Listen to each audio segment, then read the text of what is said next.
नमस्कार दोस्तों, स्वागत है आपका आपके अपने YouTube चैनल बैंकिंग मेंटर्स में। और आज हम लोग परसेंटेज का पार्ट 3 करेंगे। आप लोगों से रिक्वेस्ट है कि अगर आपने पार्ट 1 और पार्ट 2 नहीं देखा हुआ है तो प्लीज़ इसको ज़रूर देख लें। और इस जो पूरे मैं परसेंटेज को स्टार्ट यहाँ पे करा रहा हूँ वो बेसिक से हाई लेवल करा रहा हूँ आपके पास, और ये प्री से मेंस लेवल पूरा कवर करेगा, जो कि ये बहुत ही इंपॉर्टेंट टॉपिक है। ये कुछ मैंने पार्ट करा दिया है। और आपके पास देखिए कंपैरेटिव स्टडी, सक्सेसिव कॉन्सेप्ट, और हमारे पास just a second comparative study, और यहाँ पे सक्सेसिव कॉन्सेप्ट, प्रोडक्ट कांस्टेंट, ये सब करा दिया जा चुका है। आज हम लोग वेटेड एवरेज करेंगे, ठीक है। तो जस्ट स्टार्ट करते हैं, ठीक है। ये सारा पार्ट मैंने करा दिया विद एनोटेशन, मैंने सेव किया हुआ है इसको, और ये सब आप लोगों को मैं डिस्क्रिप्शन में आपके पास ये PDF प्रोवाइड कर दूंगा जब ये टॉपिक एंड होगा। तो प्लीज़ जुड़े रहिए, और जितना भी मैंने पढ़ाया है प्लीज़ इसको अच्छे से पढ़िए। तो देखिए वेटेड एवरेज, अब इस टॉपिक पे चलते हैं। वेटेड एवरेज एक्चुअली में होता क्या है, व्हाट इज़ वेटेड एवरेज, ठीक है। अब इसमें कुछ साइन लगा हुआ है, प्लस साइन। अगर आपने प्रीवियस मेरी क्लास देखी है तो उसमें मैंने एक पैरीमीटर का एक एक्सेप्शन केस कराया हुआ था, तो वो प्लीज़ ज़रूर देखिएगा। एनीवेज अब स्टार्ट करते हैं। देखिए कुछ बेसिक चीज़ें मैं बता देता हूँ आप लोगों को, जो कि एक्चुअली में वेटेड एवरेज का जो कॉन्सेप्ट है पूरा, ये पूरा एलिगेशन में अप्लाइड होता है। अब हम लोग मेजर एलिगेशन एक टॉपिक तो करेंगे, तो उसमें बहुत ही डिटेल में हमें जाना पड़ेगा। अभी उतना डिटेल में नहीं जाएंगे, बट मैं आप लोगों को एक ओवरव्यू बताऊंगा। देखिए प्लस साइन हमारे पास क्या होता है, प्लस साइन का मतलब होता है हमारे पास, दैट इज जहां पे प्लस साइन यूज होता है मतलब ग्रुप फॉर्मेशन हो रहा है आपके पास। ग्रुप फॉर्मेशन, जहां पर भी ग्रुप फॉर्म होता है वहीं पर हमारे पास जो कॉन्सेप्ट लगता है वो क्या लगता है, दैट इज वेटेड एवरेज। और जहां पर वेटेड एवरेज अप्लाइड होता है, जहां पे वेटेड एवरेज लगता है, वो पूरा कॉन्सेप्ट जो अप्लाई होता है वो कहां पे होता है, एक मेथड में जिसका नाम होता है एलिगेशन। तो ये हमारे पास कुछ बेसिक चीजें होती हैं। अब देखिए सबसे इंपॉर्टेंट चीज होता है, देखिए ग्रुप की डेफिनेशन क्या होती है हमारे पास, व्हाट इज ग्रुप।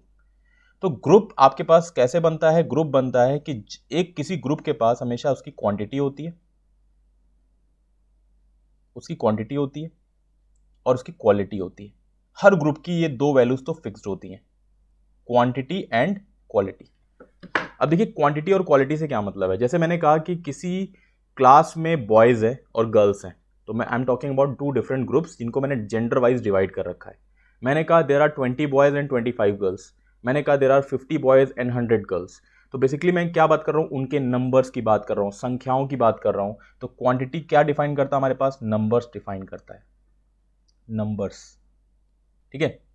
क्वालिटी क्या डिफाइन करता है, देखिए क्वालिटी हमारे पास जो डिफाइन होती है वो एवरेज वैल्यू से डिफाइन होती है। क्वालिटी जो डिफाइन होती है वो क्या कैसे डिफाइन होती है, एवरेज वैल्यू से डिफाइन होती है। अब ये जो थियरीज हैं ये बहुत इंपॉर्टेंट थियरी है, क्योंकि आप लोगों को ये सब थियरीज नहीं मिलेंगी, तो प्लीज बहुत अच्छे से समझिएगा। अब जो क्वालिटी किसी भी आपके पास ग्रुप का एवरेज से डिफाइन होता है, अब इसी से मैं कुछ और चीजों को लिंक करूंगा। अब मैं आपसे पूछता हूं कि what is the definition of average, what is the definition of average. तो कोई कहेगा कि sum of all observation upon number of observation, वो उसकी डेफिनेशन नहीं होती है, वो एवरेज निकालने का तरीका होता है। एवरेज की डेफिनेशन होती है equal distribution, that is equal distribution. Now how will you define कि आपके पास एवरेज, किस क्वेश्चन में एवरेज क्या दिया हुआ है। जैसे अगर मैं बोलूं कि आपके पास ये एक बैग है जिसमें 5 किलो राइस है, 5 किलो चावल है, तो मैं एक पर्टिकुलर चावल के एक कैटेगरी यानी एक ग्रुप की बात कर रहा हूं। यहां पर कितने किलो चावल है, 5 किलो। तो 1 किलो, 2 किलो, 3, 4 और ये रिमेनिंग 5, ठीक है। अब मान लीजिए ये जो चावल है इसका कुछ तो प्राइस होगा। मान लीजिए ये जो चावल है ये आपके पास 40 रुपीज़ पर केजी का है, 40 रुपीज़ पर केजी का। तो अगर मैं पूछूं कि अगर ये 1 किलो कितने का होगा, तो 40। ये 1 किलो कितने का होगा, 40। ये किलो कितने का होगा, 40।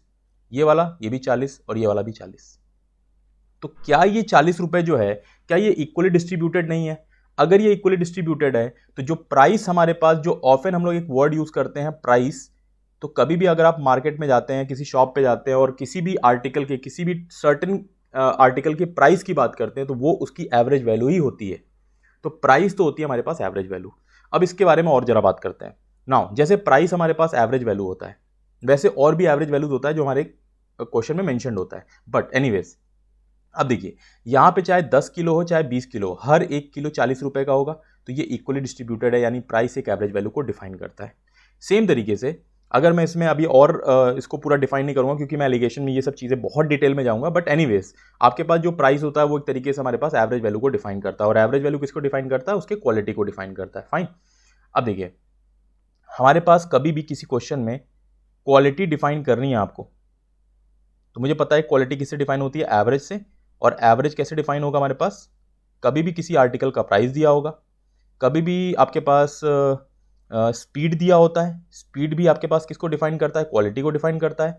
देन आपके पास any kind of percentage value, any kind of percentage value that defines the quality of that group. कैसे बोल सकते हैं? मैंने कहा कि यहां पर एक शुगर है, शुगर सॉल्यूशन है, और इसमें शुगर सॉल्यूशन 40% है। ये मैंने ग्लास में एक चीनी का घोल बनाया हुआ है और इसमें 40% है। अब ये बताइए कि जो भी ये 40% कॉन्सेंट्रेशन की बात करते हैं, तो ये कॉन्सेंट्रेशन क्या होता है? होमोजीनियस होता है। अगर मैं सिर्फ इसमें से एक चम्मच की बात कर लूँ, या मैं पूरे ग्लास की बात कर लूँ, या मैं आधे ग्लास की बात कर लूँ, वहाँ पे कॉन्सेंट्रेशन कितना होगा? 40% ही होगा। तो आपके पास ये होमोजीनियस है। कोई भी चीज़ जो होमोजीनियस होती है वो उसकी एवरेज वैल्यू को ही डिफाइन करती है, जो हमने बहुत पहले स्कूल में पढ़ा हुआ है। तो ये कुछ बेसिक चीज़ें हैं जो मैंने आप लोगों को बता दिया कि जिससे डिफाइन करेंगे आप कि कब आपके पास एवरेज वैल्यू दिया हुआ है। तो numbers define quantity and quality is defined by it's average value. Average का डेफिनेशन क्या होता है? Equal distribution. उसके एग्जांपल्स कैसे क्वेश्चन मिलेंगे? Price, speed, any percentage value, या फिर डायरेक्टली किसी भी तरीके से एवरेज मार्क्स या कुछ इस तरीके से बोला हुआ है आपके पास। ठीक है।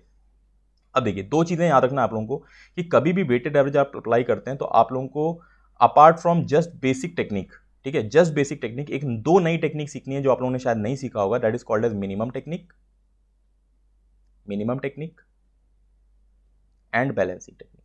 ये दो नए टेक्निक आप लोगों को सीखना है। ठीक है, तो ये बहुत इंपॉर्टेंट चीज है। और एलिगेशन के बारे में हम लोग बाद में बात करेंगे। ठीक है, तो इतना हमारे पास कुछ बेसिक थियोरी होती है। अब आगे चलते हैं। देखिए, पहला सवाल हमारे पास है, in a class the ratio of boys and girls is 4:7। अब सिंपल सी बात है, ये जो 4:7 हमारे पास गिवन है, ये किसको डिफाइन कर रहा है? ये इनकी क्वांटिटी को डिफाइन कर रहा है। और हमेशा रखिएगा कि क्वांटिटी का क्वेश्चन में अगर सिर्फ रेशियो भी दिया रहेगा तो भी चलेगा। इनकी रियल वैल्यू की जरूरत नहीं है कि 40-70 था, कि आपके पास 8 और 14 था, उससे कोई मतलब नहीं है। 4:7 क्वांटिटी का रेशियो दिया हुआ है, कोई दिक्कत नहीं है, इससे क्वेश्चन सॉल्व हो जाएगा हमारे पास। ठीक है, तो ये हमारे पास क्वांटिटी है। एवरेज मार्क्स, एवरेज मार्क्स मतलब 74 बॉयज का है और 85 गर्ल्स का है। इसका मतलब ये जो एवरेज मार्क्स होता है ये किसको डिफाइन करता है? आपके पास क्वालिटी को डिफाइन करता है। अगर मैं बोलूं जितने भी बॉयज हैं उनका एवरेज मार्क्स 74 है, जितनी भी गर्ल्स हैं उनका एवरेज मार्क्स 85 है, इसका मतलब मैं बोल सकता हूं गर्ल्स की परफॉर्मेंस ज़्यादा अच्छी रही है। Who has got more good qualities, तो girls have got more good qualities. ठीक है, तो इस तरीके से हम लोग डिफाइन कर सकते हैं। Find the average marks of all the students. तब देखिए, अगर मैं यहाँ पे बॉयज़ की अलग बात कर रहा था, अभी गर्ल्स की अलग बात कर रहा था, अब मैं बात कर रहा हूँ स्टूडेंट्स की। स्टूडेंट्स का मतलब बॉयज़ और गर्ल्स को मिलाकर। बॉयज़ और गर्ल्स को मिलाकर अगर बात करेंगे तो यही जो हमारे पास क्वेश्चन में निकालना है, इसी को कहते हैं वेटेड एवरेज। अब कितने सारे तरीके से निकाल सकते हैं हम लोग, इसके बारे में बात करते हैं। देखिए, पहला तरीका होता है हमारे पास total method. First method is total method. और इसको देखिए, यहाँ पे मैंने बॉयज़ लिख दिया, यहाँ पे गर्ल्स लिख दिया। कितने बॉयज़ हैं? 4। कितनी गर्ल्स हैं? 7। 4 बॉयज़ 7 गर्ल्स, क्वांटिटी डिफाइन कर रहा है। अब देखिए, बॉयज़ का एवरेज मार्क्स कितना है? 74 एवरेज मार्क्स, और गर्ल्स का कितना है? 85। अब थोड़ी देर के लिए मार्क्स को हम लोग पैसे वाइज सोचते हैं कि जो 4 लड़के हैं, आपके पास कितने रुपए हैं? सबके पास 74 रुपीज। आपको दिखना चाहिए 4 लड़के 74 रुपीज, 7 लड़कियां 85 रुपीज। ठीक है, अब अल्टीमेटली क्या है, मुझे जानना है कि सभी स्टूडेंट्स का एवरेज मार्क्स कितना होगा। ये मैं कैसे निकालूंगा? तो अल्टीमेटली देखिए, मैं एक काम कर सकता हूं। टोटल मेथड का मतलब क्या है कि अगर मुझे डिफाइन करना है कि मुझे कितने पैसे दूसरों से लेना है, ठीक है, कितने पैसे आपके पास दूसरों से लेना है, जस्ट अ सेकेंड, तो सिंपल सी बात है, मैं इन चारों से 74 रुपीज ले लूंगा, पूरे पैसे ले लूंगा। तो एक बंदा 74 रुपीज देगा, तो 4 बंदे कितना देंगे? 4 × 74 प्लस 7 लड़कियां हैं। मैंने कहा पूरे पैसे दे दो, आप लोगों के पास कोई पैसे नहीं होने चाहिए। तो 7 लड़कियां, सबके पास 85 रुपीज है। टोटल पैसे कितने आ गए? 7 × 85 आ गया, होल डिवाइड बाई। अब देखिए, इस पूरे पैसे को जो मुझे डिफाइन करना है वो किसके बीच में डिफाइन करना है? स्टूडेंट्स के बीच में। स्टूडेंट्स कितने हैं? 4 लड़के और 7 लड़कियां, कुल मिला के 11 लोगों के बीच में इक्वली डिवाइड करना है। तो यहाँ पे 11 से डिवाइड कर दूंगा मैं। ये होता है टोटल टेक्निक। अब देखिए यहाँ पे 4 और 74 280 और 16 296 बनेगा। यहाँ पे 7 इंटू 85 560 और 35 दैट बिकम्स 595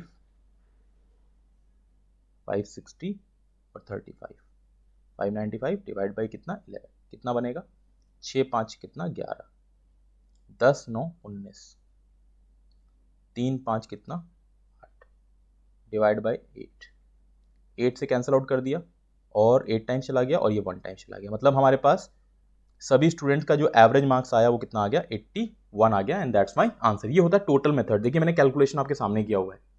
अब सेकंड तरीका ये होता है कि सेकंड तरीका इसी क्वेश्चन में मैं लगा सकता हूं, that is called as balancing technique. अभी balancing technique that is minimum technique. अभी मिनिमम टेक्निक कैसे यूज होगा? देखिए मिनिमम टेक्निक में क्या होता है कि टोटल मेथड से बढ़िया टेक्निक होती है। क्यों? क्योंकि आपके पास कैलकुलेशन ईजी हो जाती है। कैसे? देखिए 4 लोग हैं बॉयज में, 7 लड़कियां हैं गर्ल्स में, 74 रुपीज बॉयज के पास, 85 रुपीज गर्ल्स के पास।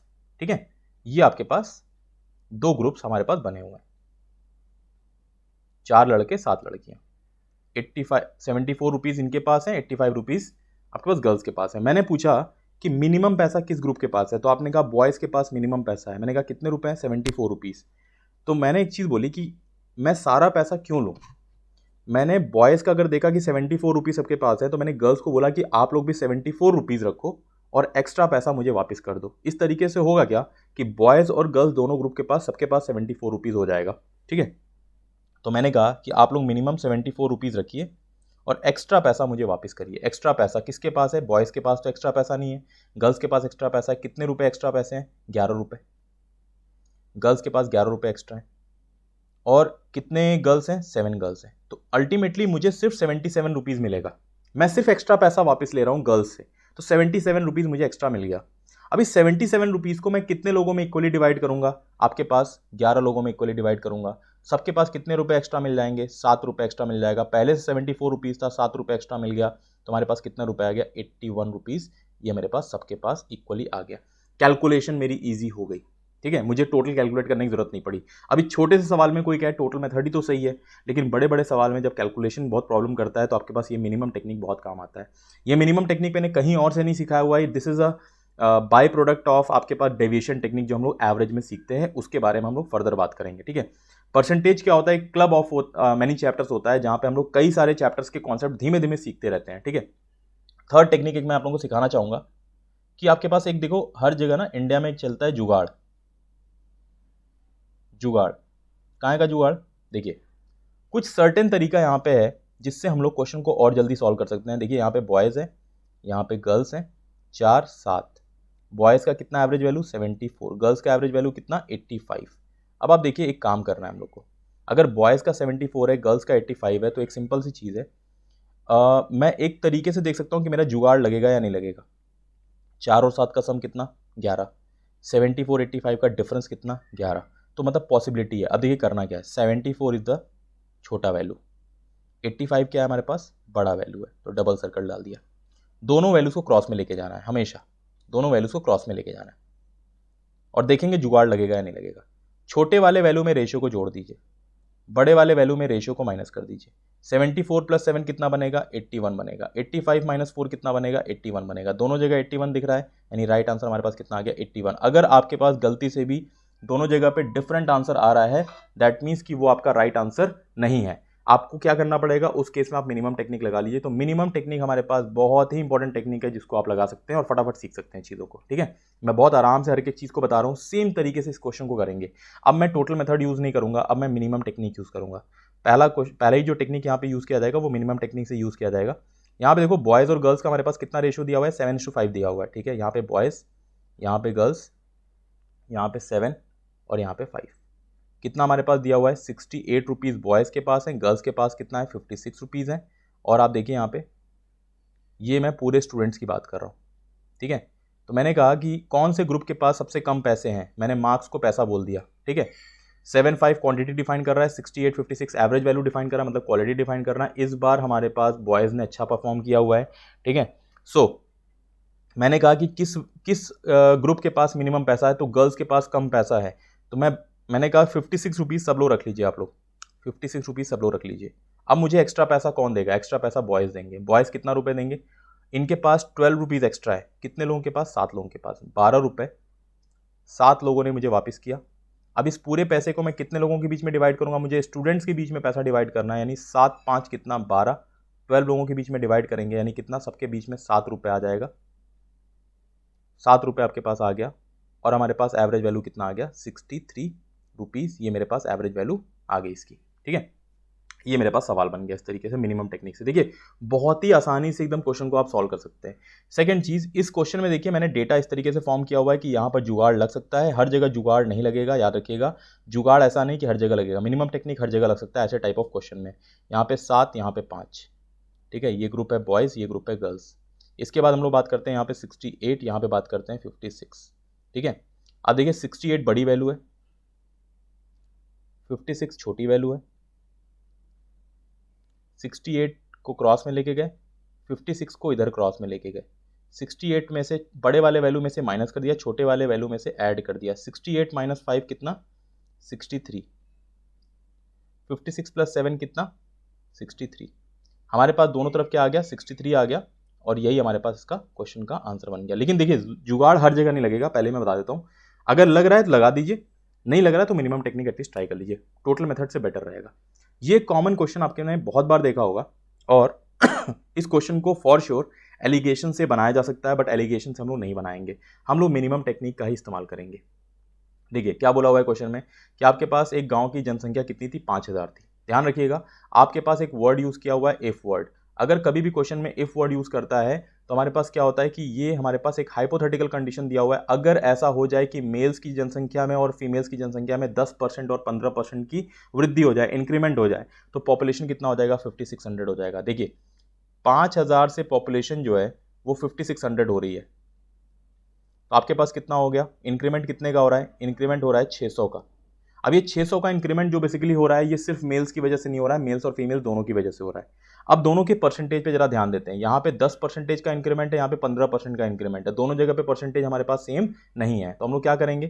देखिए ये मेल्स है, यहाँ पे फीमेल्स है, तो यहाँ पे अगर 10% का इंक्रीमेंट है, फीमेल्स में कितना इंक्रीमेंट है? 15% का, तो इधर भी हम लोग क्या कर देंगे? 10% ही रखेंगे, सिर्फ मेल्स का 10%, फीमेल्स का भी 10%। अब अगर हम लोग ओवरऑल देखें कि अगर मेल्स में इंक्रीमेंट 10% का हो रहा है और फीमेल्स में भी इंक्रीमेंट 10% का हो रहा है, तो इस तरीके से हमारे पास जो इंक्रीमेंट होगा वो ओवरऑल 10% का ही होगा।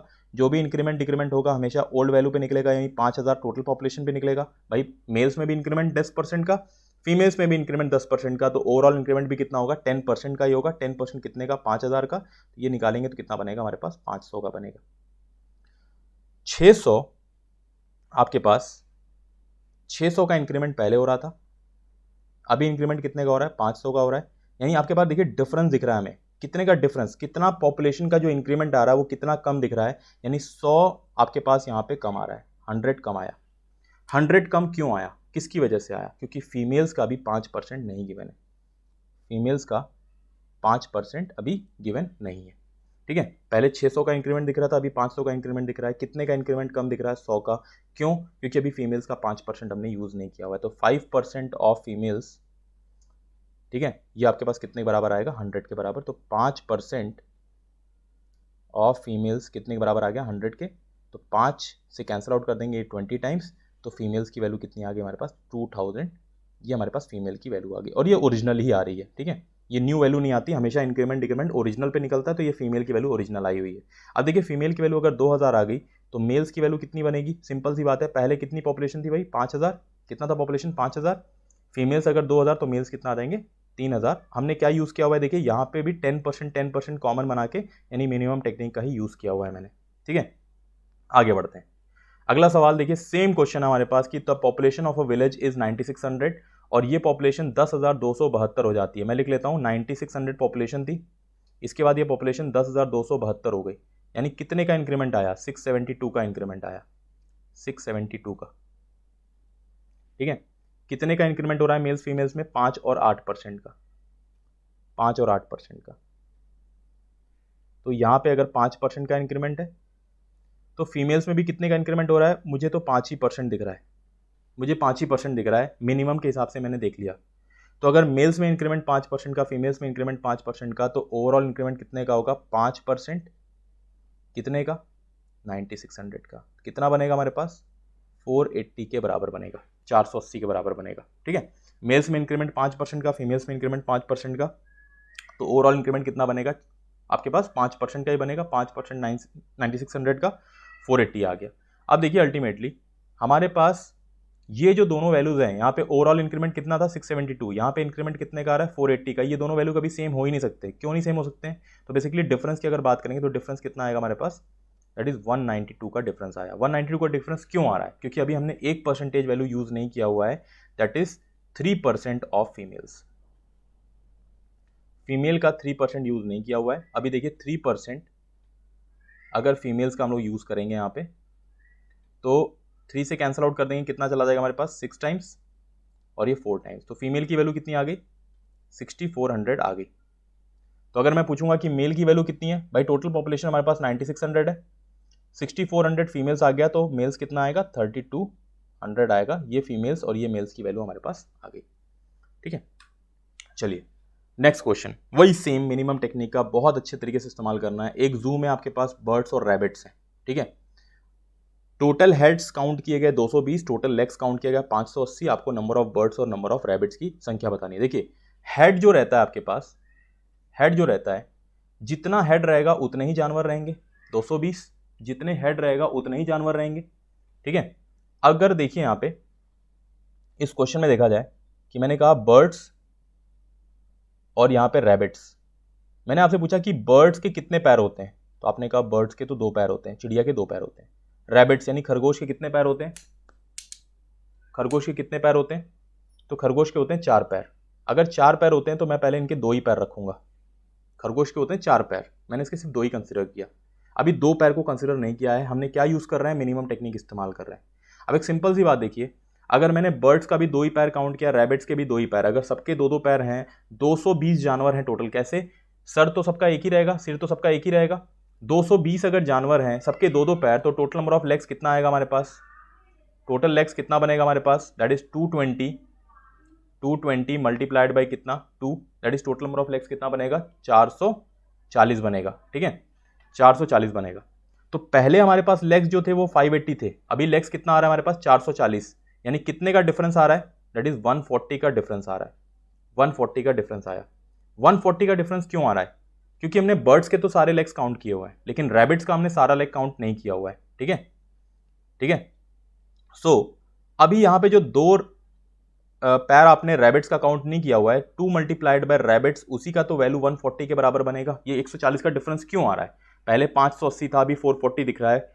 140 का डिफरेंस इसलिए आया क्योंकि जितने भी रैबिट्स हैं सबका आपने 2-2 पैर काउंट नहीं किया हुआ है। तो 2 multiplied by number of rabbits equals to 140।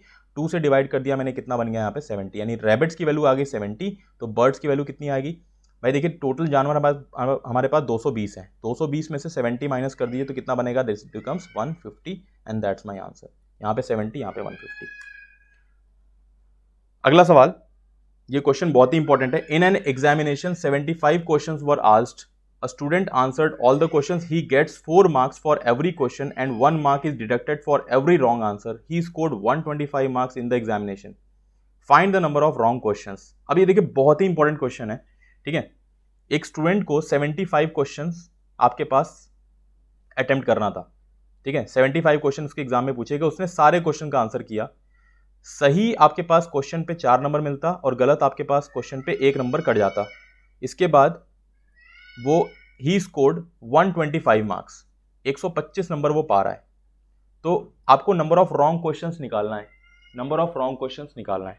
तो नंबर ऑफ रॉन्ग क्वेश्चन कैसे निकलेगा? तो मैंने कहा कि देखिए एक्सपेक्टेशन की पहले बात करते हैं, एक्सपेक्टेशन की बात करेंगे।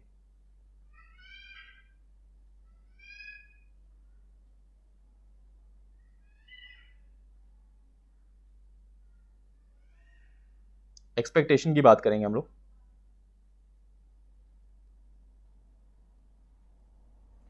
कि अगर मान लीजिए कि मैंने 75 क्वेश्चंस अटेम्प्ट किया हुआ है, तो एग्जाम में अटेम्प्ट करने के टाइम पे मेरे दिमाग में सिर्फ एक ही चीज चलेगा कि मैं सारे क्वेश्चंस को सही अटेम्प्ट करूंगा। तो मेरी एक्सपेक्टेशन यही होगी कि मैं सारे क्वेश्चन सही कर रहा हूँ, इसका मतलब मेरे मार्क्स कितने आने चाहिए, 75 क्वेश्चन मैंने अटेम्प्ट किया, सारे क्वेश्चन मेरे सही होने चाहिए, मल्टीप्लाइड बाई 4, यानी मुझे 300 नंबर मिलना चाहिए। तो 75 इंटू 4 कितना बनेगा, 300 बनेगा। ये मेरी एक्सपेक्टेशन थी। लेकिन आपके पास क्या हो रहा है कि जो रॉन्ग क्वेश्चन है उसमें एक नंबर आपके पास कट रहा है। तो अगर मैं आपसे पूछूं कि एक क्वेश्चन अगर आपने रॉन्ग किया तो उसमें कितने नंबर कटेंगे, तो आप बोलेंगे 1 मार्क्स कटेगा, 1 नंबर कटेगा। ये बिल्कुल सही कहना है। लेकिन अगर आप किसी क्वेश्चन में ये उम्मीद लगा रहे थे कि आपको 4 नंबर मिलेगा, मतलब वो क्वेश्चन आपका सही होना चाहिए, और वो गलत हो गया, तो आपकी एक्सपेक्टेशन के हिसाब से आपको कितने का लॉस हो रहा है। तो बेसिकली आपका जो लॉस हो रहा है वो 5 नंबर का हो रहा है, कि जो आपने एक्सपेक्ट किया था कि 4 नंबर आपको मिलना चाहिए, प्लस 1 नंबर आपके उल्टा जो है आपके मार्क्स जो मिल रहे थे उससे कट गया, तो आपको लॉस जो है 5 नंबर का है with respect to your expectation. So अगर मैं बात करूंगा यहां पे लॉस की, तो 125 नंबर मिला। एग्जैक्ट कितना मिला, 125 नंबर। तो आपके पास लॉस कितने का हो रहा है, 300 में से 125 माइनस करिए, हमारे पास कितना बनेगा, 175 का लॉस हुआ। ठीक है, वापस से देखते हैं। एक्सपेक्टेशन थी भाई 75 क्वेश्चन सभी सही होने चाहिए, सब में से 4 नंबर मिलेगा, तो 300 नंबर मिलना चाहिए मुझे, और आपके पास एग्जैक्टली मुझे मिल रहा है 125 नंबर। यानी लॉस कितने का हुआ, लॉस हमारे पास हो रहा है 125 मार्क्स का लॉस हुआ, 175 मार्क्स का, सॉरी। ये 175 मार्क्स का जो लॉस हो रहा है वो कितने आपके पास क्वेश्चन की वजह से हो रहा है, आपके पास जितने भी रॉन्ग क्वेश्चंस हैं उन्हीं की वजह से हो रहा है। और अगर एक्सपेक्टेशन के हिसाब से कंपेयर किया जाए तो मेरे पास एक क्वेश्चन में 5 नंबर का लॉस हुआ, multiplied by number of wrong questions equals to कितना, 175 बनेगा। 5 से अगर मैं डिवाइड करूंगा तो कितना बनेगा, 5 से 3 टाइम्स और 5 से 5 टाइम्स, तो नंबर ऑफ रॉन्ग क्वेश्चन कितना आ जाएगा, 35। अगर आपसे नंबर ऑफ राइट क्वेश्चन बोला जाएगा तो आपके पास क्या करना होगा, 75 में से 35 माइनस कर देंगे, दैट इज 40 आएगा। देखिए, इस क्वेश्चन को करने का कम से कम 4 से 5 तरीका हो सकता है, बट द पॉइंट इज कि अगर आप इस क्वेश्चन को सॉल्व कर रहे हैं तो बेसिक चीज क्या है कि आप अप्रोच डेवलप करिए। अप्रोच जो मैं आपको बता रहा हूं, अगर वो चीज देख पाएंगे तो क्वेश्चन के एक एक चीज को, एक एक स्टेप को आप सीख सकते हैं। आपको इक्वेशन बनाने की जरूरत नहीं पड़ेगी, आप अप्रोच से क्वेश्चन को सॉल्व कर सकते हैं, कई बार ऑप्शन से क्वेश्चन को सॉल्व कर सकते हैं।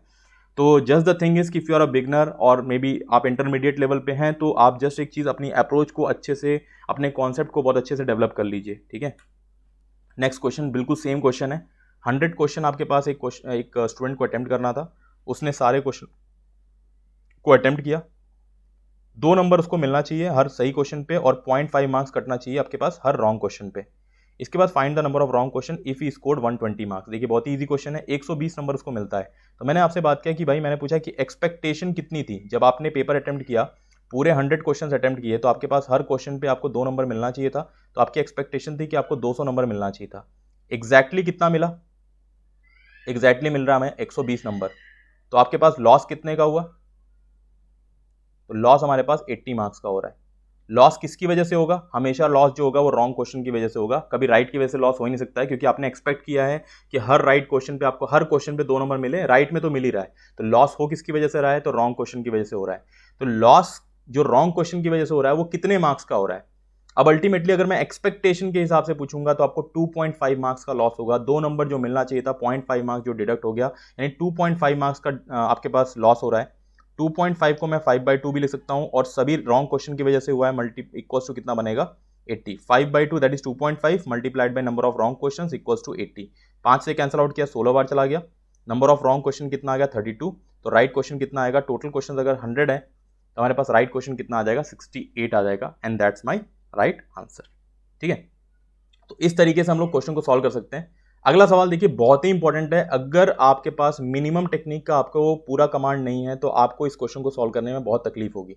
अब देखिए क्या बोला हुआ है, expenditure of wheat, rice and pulse of a family are in the ratio 5-7-8। देखिए, हमारे पास 3 डिफरेंट ग्रुप की बात किया हुआ है कि वहां पर खर्च किस रेशियो में होता है। तो मैं यहां पे लिख देता हूं व्हीट, राइस एंड पल्स। कितना रेशियो, 5, 7 और 8। कितना परसेंटेज है भाई, एक्सपेंडिचर्स 9.5% इसमें बढ़ रहा है व्हीट में, फिर 17.5%, 12.5%। अगर मैं अभी प्रीवियस जो मैंने शॉर्ट नोट बताया हुआ है उसमें मैंने यही बोला हुआ है कि कोई भी जो परसेंटेज डिफाइंड होता है वो आपके पास क्वालिटी को डिफाइन करता है, वो एक तरीके से उसका एवरेज वैल्यू होता है।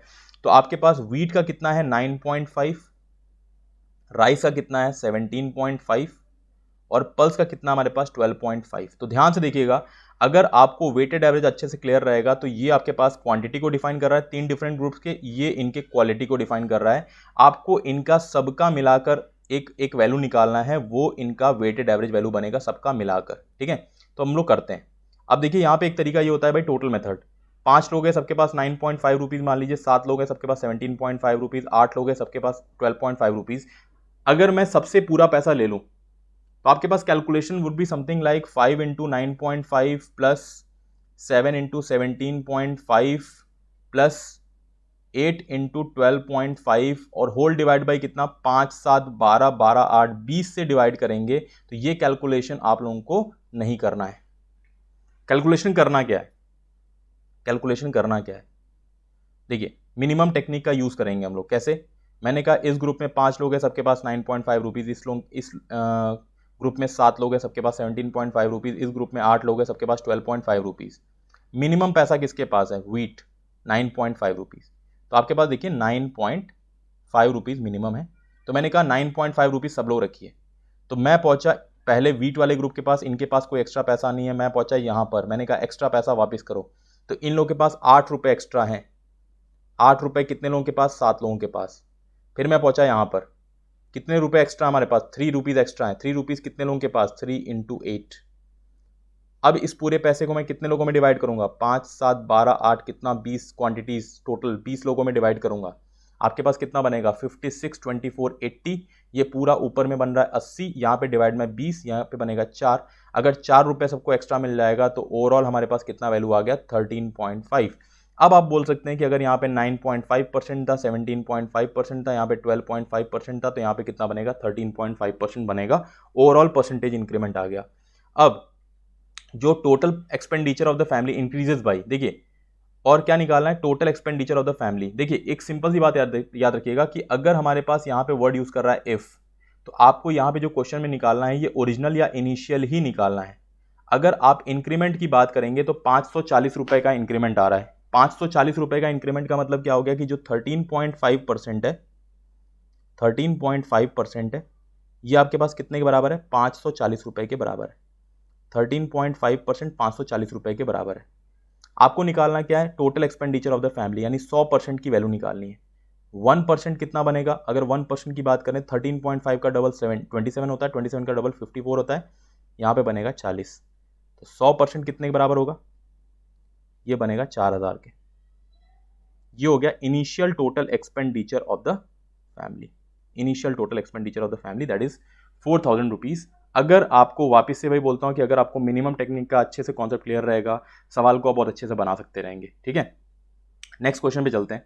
ये बहुत ही बेसिक सा क्वेश्चन है, ठीक है। इसका डेटा आपके पास कुछ भी कॉम्प्लिकेटेड नहीं है, ठीक है। तो इसको नॉर्मल तरीके से हम लोग बना सकते हैं, ठीक है। इसमें कोई मिनिमम टेक्निक की कोई जरूरत नहीं है। अगर क्वेश्चन नॉर्मल तरीके से ज़्यादा अच्छे तरीके से बन सकता है, जल्दी बन सकता है, तो you don't need to use any other techniques. आप उसको बेसिक टेक्निक पे सॉल्व कर सकते हैं। कैसे, देखिए एक फैक्ट्री में 3 तरीके के टॉयज बनते हैं, दैट इज 25% पहला टाइप है, सेकंड टॉय आपके पास 35% है और फिर 40% है। तो आप देखिए मैंने मान लिया कि टोटल नंबर ऑफ टॉयज को जो बनते होंगे, क्योंकि देखिए 25 35 और 40 को ऐड करेंगे तो 100 बनेगा, तो आपके पास इसको मैंने 100 मान लिया। पहले वाले कैटेगरी को अगर देखेंगे, फर्स्ट वाले कैटेगरी को, तो कितना बनेगा 25। सेकेंड वाले को कितना बनेगा 35। थर्ड वाले को कितना बनेगा 40। तो पहले वाले में कितना परसेंटेज है 2% है, तो यहां पे निकाल दीजिए 2%। और किसकी बात कर रहा है, यहां पे डिफेक्टिव की बात कर रहा है, डिफेक्टिव की 2% है। 2% कितने का 25 का। फिर कितना है 4% कितने का 35 का। फिर कितना हमारे पास है 5% कितने का 40 का। 2% कितना 25, यानी कितना बनेगा 1% 0.25, 2% कितना 0.5, ये डिफेक्टिव बन गया। 4% कितना बनेगा 1% 0.35, 4 टाइम्स करेंगे तो 1.4 बनेगा।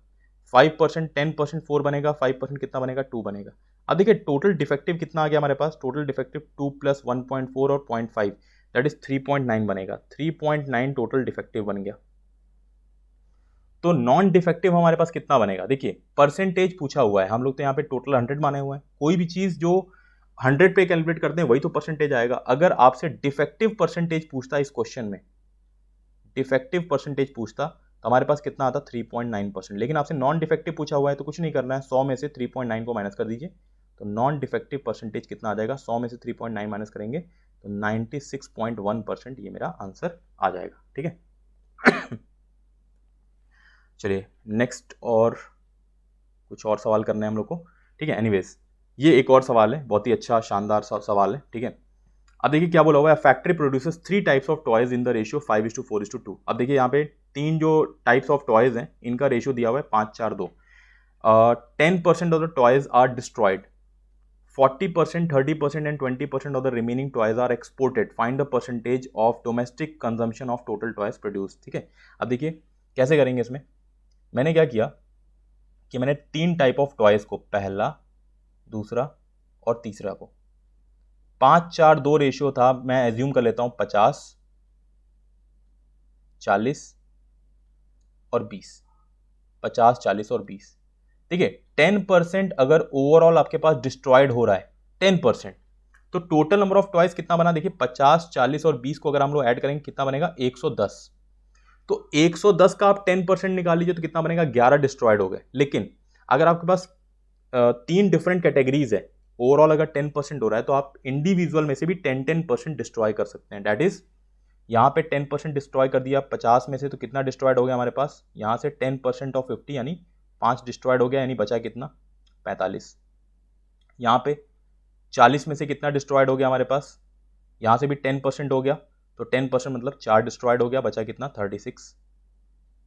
देन देयर इज 20 में से 10% डिस्ट्रॉयड हो गया यानी 2 डिस्ट्रॉयड हो गया, बचा कितना 18। तो 45, 36 और 18 ये आपके पास ये जो प्रोडक्ट्स हैं ये बचे हुए प्रोडक्ट्स हैं, 45, 36 और ये आपके पास 18। फिर इसमें से 40%, 30% और 20% of the remaining toys are exported, export किया जाता है। तो आप एक चीज बताइए, अगर यहाँ पे एक्सपोर्टेड परसेंटेज की मैं बात करूंगा, एक्सपोर्टेड की बात करूंगा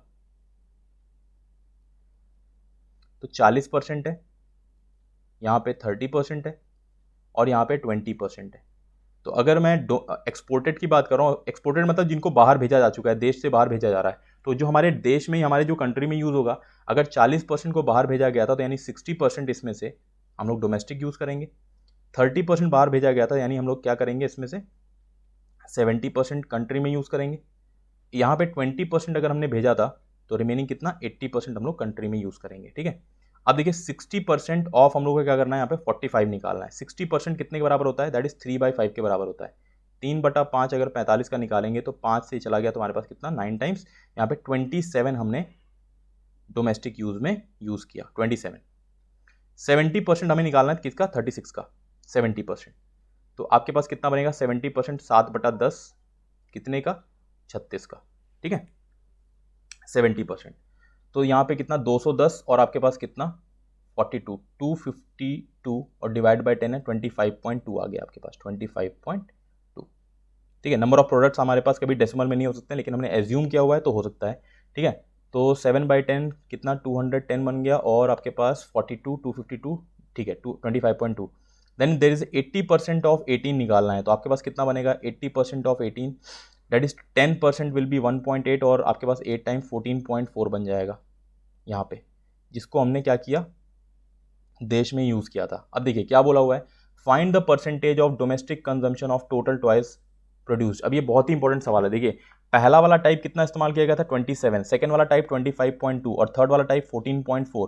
अगर हम उसको ऐड करेंगे तो हमारे पास ऊपर कितना बन गया 0.6 बन गया, 25, 27 this becomes 52, 52 and 14, 52 and 14 becomes कितना 66.6 होल डिवाइड बाई कितना 110 मल्टीप्लाइड बाई कितना 100%। अब देखिए अगर आप इसको सॉल्व करेंगे तो देखिए 0 से ये 0 चला गया, ये अप्रॉक्सीमेटली कितने के बराबर है हमारे पास, देखिए 66 के बराबर तो है, 6 टाइम्स चला जाएगा तो अप्रॉक्सीमेट हमारे पास जो परसेंटेज आएगा वो कितना बनेगा 60% and that becomes my answer.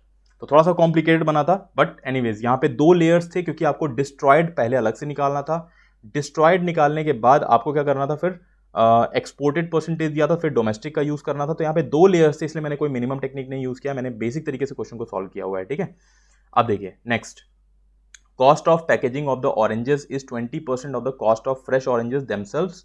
The cost of fresh oranges increased by 30% and the cost of packaging decreased by 50%. Find the percentage change of the cost of packed oranges if the packed oranges is equal to the sum of the cost of fresh oranges and cost of packaging. ठीक है, question क्या कह रहा है, अगर मैं मान लीजिए ऑरेंजेस खरीदने जाता हूँ, ठीक है, तो उसका जो टोटल कॉस्ट रहेगा वो टोटल कॉस्ट किसके बराबर रहेगा, उसका टोटल कॉस्ट किसके बराबर रहेगा, तो टोटल कॉस्ट रहेगा आपके पास कॉस्ट ऑफ फ्रेश ऑरेंजेस, ठीक है, मतलब ऑरेंजेस का जो कॉस्ट रहेगा, और प्लस मैं पैकिंग करा रहा हूं, पैकेजिंग करा रहा हूं उसको, तो प्लस पैकिंग कॉस्ट, ये दोनों का कॉस्ट ऐड होगा तब जाके इतना मुझे टोटल कॉस्ट पे करना पड़ेगा. एक एग्जांपल ले लीजिए, मैंने 500 रुपए के ऑरेंजेस कर दे और 100 रुपए उसका पैकिंग कॉस्ट है, तो मुझे दुकानदार को कितना पे करना पड़ेगा, 600 रुपए पे करने पड़ेंगे. ठीक है, तो डेट इज प्लस साइन आ रहा है, प्लस साइन का ही मतलब वेटेड एवरेज बनता है. अब देखिए क्या बोल रहा है, the cost of packaging of the oranges is 20% of the cost of fresh oranges themselves. ठीक है, तो यहाँ पे ये 20% है, फाइन. तो अगर मैं बोलूँ कि जैसे एग्जाम्पल 20% है, तो फ्रेश ऑरेंजेस का जो कॉस्ट को अगर मैं 100 रुपये बोल दूँ, ठीक है, कॉस्ट ऑफ फ्रेश ऑरेंजेस का 20% 100 रुपये, तो पैकिंग कॉस्ट कितना होगा 20, यानी टोटल कॉस्ट कितना बनेगा 120. The cost of oranges increase by 30%. ठीक है, 30% अगर आपके पास ऑरेंजेस का कॉस्ट बढ़ जाए तो इस 100 रुपये पे 30% हम लोग को बढ़ाना है. 100 का 30% कितना बनेगा, 30 रुपये का इंक्रीमेंट आ गया, यानी 130 रुपया. पैकिंग कॉस्ट की बात करते हैं, पैकेजिंग कॉस्ट जो है डिक्रीज बाई 50%, इसको मुझे 50% घटाना है. 20 रुपये को अगर 50% घटा देंगे तो हमारे पास कितना बनेगा, 50% घटाएंगे तो भाई 10 रुपये कम हो जाएगा, यानी कितना बच जाएगा 10 रुपये. कितना हो गया टोटल भाई, 130 रुपये भी ऑरेंजेस का पे करना है और 10 रुपये आपके पास पैकिंग का. टोटल कॉस्ट कितना बन गया हमारे पास 140 रुपीज़. तो देखिए टोटल कॉस्ट में इंक्रीमेंट हो रहा है कि नहीं हो रहा है, कितने रुपए का इंक्रीमेंट हो रहा है, 20 रुपीज़ का इंक्रीमेंट हो रहा है. कितने पे, ओल्ड वैल्यू कितना था 120 मल्टीप्लाइड बाई कितना 100%. 20 से कैंसिल आउट करेंगे कितना टाइम जाएगा, 6 टाइम्स, 1/6 आ गया. 1/6 हमारे पास कितने बराबर होता है, 16.66% का आपके पास क्या आ जाएगा इंक्रीमेंट. तो ऑप्शन कितना बन गया बी. ठीक है, ये हमारे पास राइट आंसर आ गया. नेक्स्ट क्वेश्चन बिल्कुल सिमिलर टाइप का है. The cost of accessories of a car is 25% of the cost of the car itself. ठीक है, तो यहां पर सेम तरीके से टोटल कॉस्ट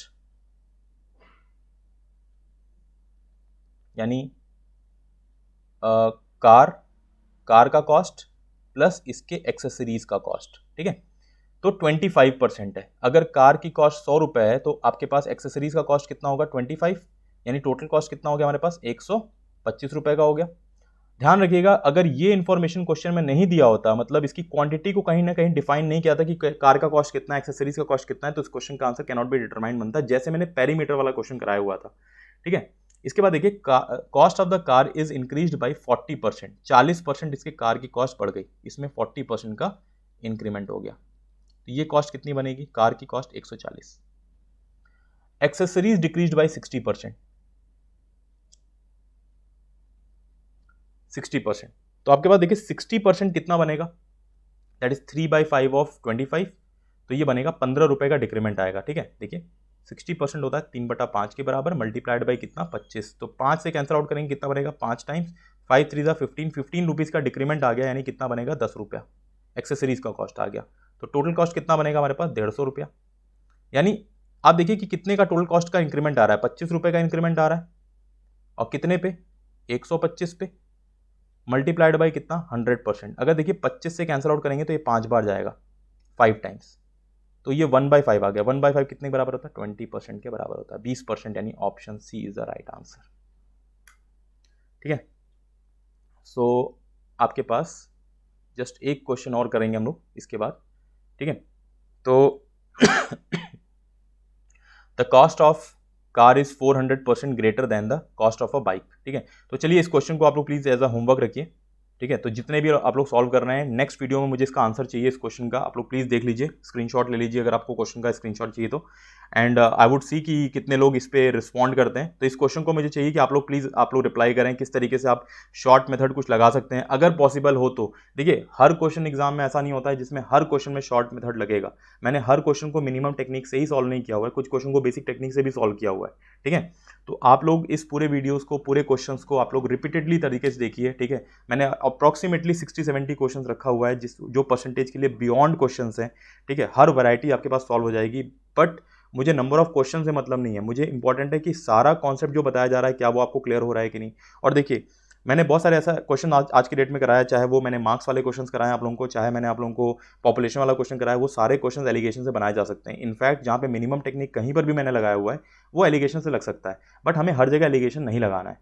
ठीक है, और वो सारी चीज़ों को मैं डिटेल में आप लोगों को बताऊंगा। तो जो भी चीज़ आप लोगों को पढ़ाई जा रही है, मैं बस यही एक चीज़ विश कर रहा हूँ कि मैं हर एक चीज़ को डिटेल में बताऊं। तो प्लीज़ इस चीज़ को, वीडियो को ज़रूर शेयर करें जितने भी लोगों को आप शेयर करना चाहते हैं, और जितने भी लोगों को आप चाहते हैं कि वो लोग कुछ सीखें, अगर आपके कोई भी फ्रेंड्स या फिर रिलेटिव्स में कोई प्रिपरेशन कर रहा है तो। ठीक है, तो thank you so much. I hope कि आप लोगों को कुछ सीखने को मिला होगा, समझ में आया होगा। ठीक है, और इस क्वेश्चन का आंसर ज़रूर करिएगा आप लोग। Thank you.